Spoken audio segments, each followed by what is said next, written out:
Myanmar is moving into the second phase of its general elections, with residents in more than 100 townships across 12 states and regions heading to the polls.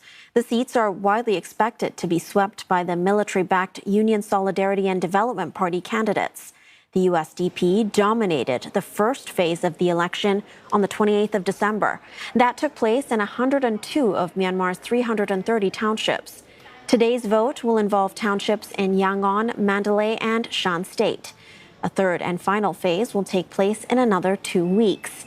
This has been the first general election since the 2021 coup, though not with controversy and criticism. Almost all leaders and ministers belonging to the military government have secured victory in the first phase.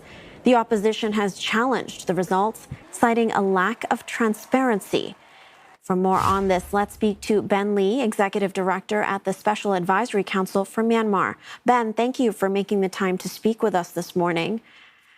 I want to start off by asking about the turnout. In the first phase, that was just about 52%.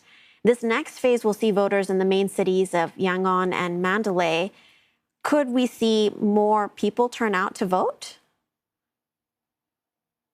I think the real hallmark of the first phase 2 weeks ago was large-scale boycotts and very low voter turnout. What this really goes to is, in spite of the extent of the theatrics that the military junta has invested in the sham process, the Myanmar people have shown their courage, their conviction, and the depth of their rejection of the military junta. And this is incredibly important as a showcase of democracy at a time of global democratic retreat.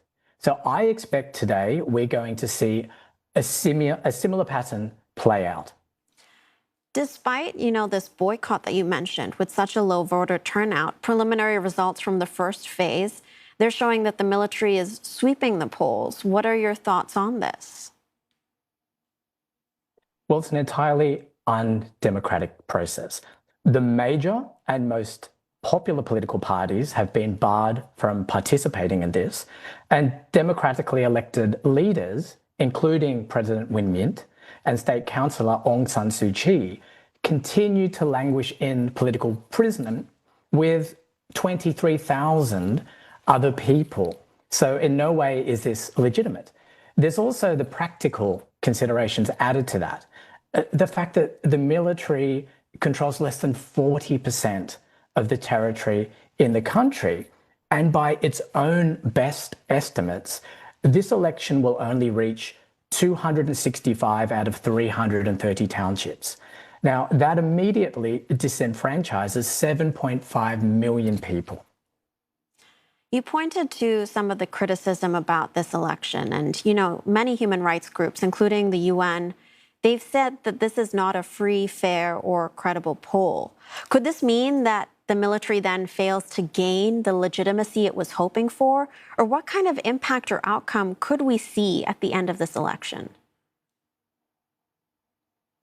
I would have every expectation that the international community will come together and say, we do not acknowledge these polls. We reject their outcome, and we continue to reject you, military junta, in your current form or any future form you take. Now, a small number of countries will come behind this result, but they are all joined by their undemocratic nature, and many of them will be brutal regimes. So they actually won't be countries that most legitimate actors would want to have their support for. But at the same time, the international community and ASEAN needs to come down strongly. First of all, in the case of the international community, by strengthening their sanctions, targeted financial sanctions against members of the military junta and their weapons embargoes. And in the case of ASEAN, they need to introduce a series of escalating punitive steps that they will take against the junta if it continues to reject ASEAN's 5-point consensus. We need to think about the message that an ASEAN failure sends to the region. What does this say to every military strongman with ambitions and autocratic streaks about what happens if they attempt a military coup?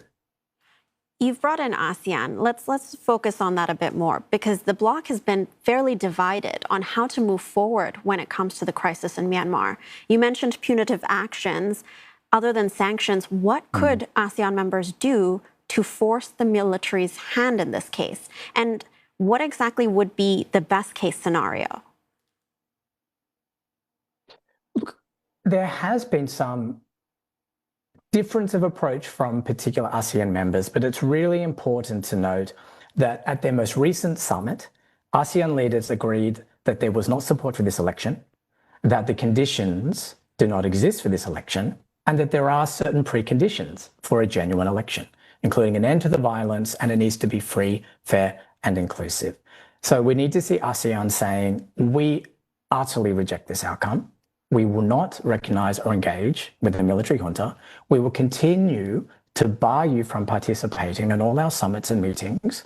We will limit our cooperation. And most importantly, we will double down in our support for legitimate pro-democracy actors, the ethnic organizations and communities, the minority communities, the National Unity Government, Myanmar civil society. Strengthen the existing consultative platforms and support these genuine actors in their efforts to build an inclusive federal democracy from the ground up.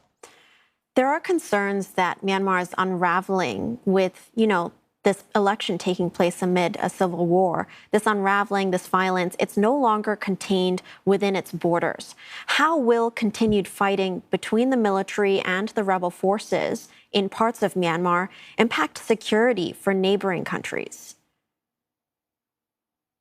Security has been a concern for years, and that completely lies at the feet of the military junta. It is the junta that is forcibly displacing millions of people. It is the junta that has conducted airstrikes in cross-border regions. So Myanmar's most significant neighbours need to understand that it is in their best interest to support a normalisation behind genuine democratic and ethnic actors in Myanmar. And they need to be putting their support behind the processes to see that consolidation of a genuine process. The military junta has been a bad bet for Myanmar's neighbours ever since it launched its coup 5 years ago. It doesn't have any interest, really, in a genuine stabilisation. So I would say double down, reinvest your support in ethnic and genuine actors. Thank you, Ben, for sharing your insights with us. We've been speaking to Ben Lee, Executive Director at the Special Advisory Council for Myanmar.